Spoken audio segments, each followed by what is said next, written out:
Court की पहली पेशी थी निर्मला। वही फटी पुरानी जर्जर साड़ी में पहले कोर्ट पहुंचकर कोर्ट के टेबल पर बैठी हुई थी।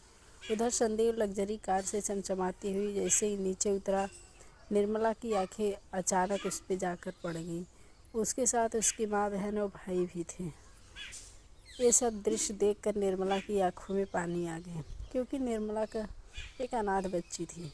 उसके मामा मामी के घर पली बड़ी थी। मामा अचानक हार्ट अटैक के आने पर उनकी मृत्यु हो गई और मामी खास निर्मला को मानती नहीं थी। मामा की मृत्यु के बाद निर्मला को घर से बाहर निकाल दिए थे।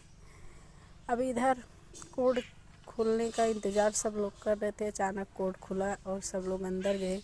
जज आए, कार्रवाई शुरू हुई। जज ने बोला, बेटा आपकी तरफ से कोई वकील नहीं है। निर्मला बोली, नहीं, वकील की ज़रूरत हमें नहीं है। जो झूठे लोग होते हैं उन्हें होती है, हम तो सच्चे हैं। जज ने बोला, चलिए ठीक है, कार्रवाई शुरू करते हैं। कार्रवाई शुरू हुई। संदीप के तरफ का वकील खड़ा हुआ और निर्मला पर काफ़ी गंदे लांछन लगाना शुरू कर दिया। अरे इसका कई मर्दों के साथ अफेयर है, इसकी सासू माँ ने खुद पकड़ी है। ये सब जब बातें बोलने लगा तभी निर्मला कोर्ट कटघरे में आई। वो बोली कि अगर ये सब बातें मेरे आँखों में आंखें डालकर मेरे पति संदीप बोलने के सच है तो मैं संदीप को खुशी खुशी तलाक देकर चली जाऊंगी। तो संदीप बुलाए गए कटघरे में। संदीप ने बोला कि नहीं, मेरी पत्नी ऐसी नहीं है। हम तो काफ़ी 5-6 साल अपने पत्नी के साथ गुजारे, लेकिन हमारी पत्नी कभी ऐसी नहीं थी। इतने गंदे आरोप नहीं लगाइए। हम मानते हैं तलाक देना चाहते हैं, लेकिन कुछ घर का विवाद था, ऐसा नहीं कि हमारी पत्नी बदचलन है। फिर कोर्ट में सन्नाटा छा गया। सब एक दूसरे का मुंह देखने लगे। जज ने वकील को काफ़ी डांटा कि आपके मुकदमा कर सकते हैं, इतने गंदे आरोप लगाने के लिए आपका लाइसेंस भी छीन लेते हैं। उस दिन कार्रवाई रद्द हो गई।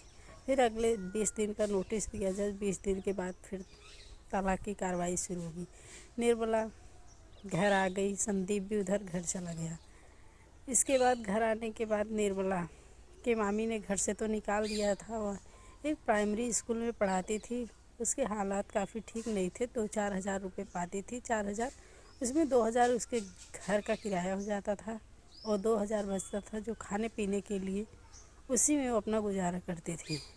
शाम का समय था। निर्मला मार्केट से प्याज लेकर गई थी, कच्चा प्याज और रोटी, वही लेकर बैठी थी खाने के लिए। तभी अचानक दरवाजे पर कोई दस्तक देता है। खटखटाने की आवाज़ आती है तो निर्मला सोचती है इस टाइम कौन होगा, इतना शाम अंधेरा हो चुका है। तो निर्मला जैसे ही गेट को खोलती है, देखती उसका पति संदीप। संदीप बोलता है, क्या मुझे अंदर आने के लिए नहीं बोलोगी? तो निर्मला बोलती है, आप हमारे गरीब के घर कैसे आना हुआ, आइए अंदर आइए। संदीप अंदर आता है और निर्मला को देखता है। निर्मला नज़रें झुकाए खड़ी रहती है। बोलती है, कहिए आपको कैसे आना हुआ? संदीप देखता है प्लेट में वही प्याज रोटी पड़ी हुई है तो बोलता है कि तुम खाना खा रही थी?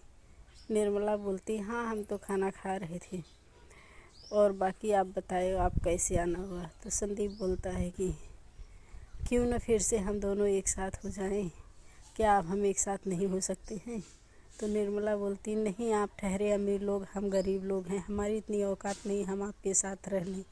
क्योंकि संदीप के भाई बहन माता पिता उसको ज़्यादा पसंद नहीं करते थे निर्मला को, क्योंकि निर्मला बहुत गरीब घर की लड़की थी। इसके लिए तो उन्होंने कहा, नहीं, अब हम एक साथ नहीं हो सकते हैं।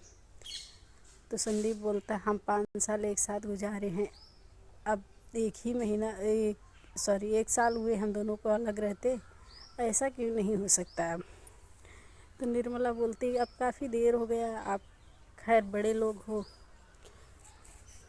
तो संदीप बोलता है कि नहीं, अब भी हम हर रोज़ आपको याद करते हैं। तो निर्मला बोलती है, अगर आप याद ही करते होते तो कभी हमारे पास वापस ढूंढने तो हमें आते, हम कहाँ हैं?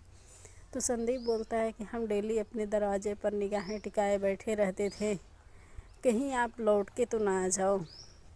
निर्मला बोलती है, हमारे जाने के बाद अब तो ज़िंदगी आपकी और बेहतर हो गई है, अब और अच्छी तरीक़ा से जी रहे हो आप लोग, बोल रहा है, जी कहाँ रहा हूँ पगली, हम तो गिन गिन के काट रहे, एक एक दिन कैसा कटा हम ही जानते हैं। तब संदीप बोलता है कि एक आखिरी बार अपने हाथ से खाना नहीं खिलाओगी? तो निर्मला बोलती है कि हम गरीब का क्यों मजाक उड़ा रहे हो, हम तो गरीब है भाई, आपके जैसे हमारा वीआईपी खाना नहीं है, सॉरी हम आपको नहीं खिला सकते। बोलता है कि जो है आपके पास हमें वही खिला दो, जो खा रहे हो हम भी वही खुशी खुशी खा लेंगे तुम्हारे हाथों से। तो बोलती है नहीं, हमारा मजाक नहीं उड़ाइए, हम नहीं खिलाएंगे। तो बोलता है अच्छा ठीक है, क्या हम एक आखिरी बार आपको गले लगा सकते हैं?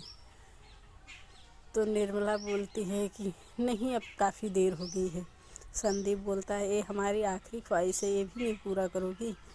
तभी निर्मला दौड़ के आती है और अपने पति के गले लगकर फूट फूट कर रोने लगती हैं। फिर दोनों एक साथ रहने लगे। और ये कहानी कैसी लगी? अगर पसंद आई हो तो लाइक शेयर कमेंट ज़रूर करना।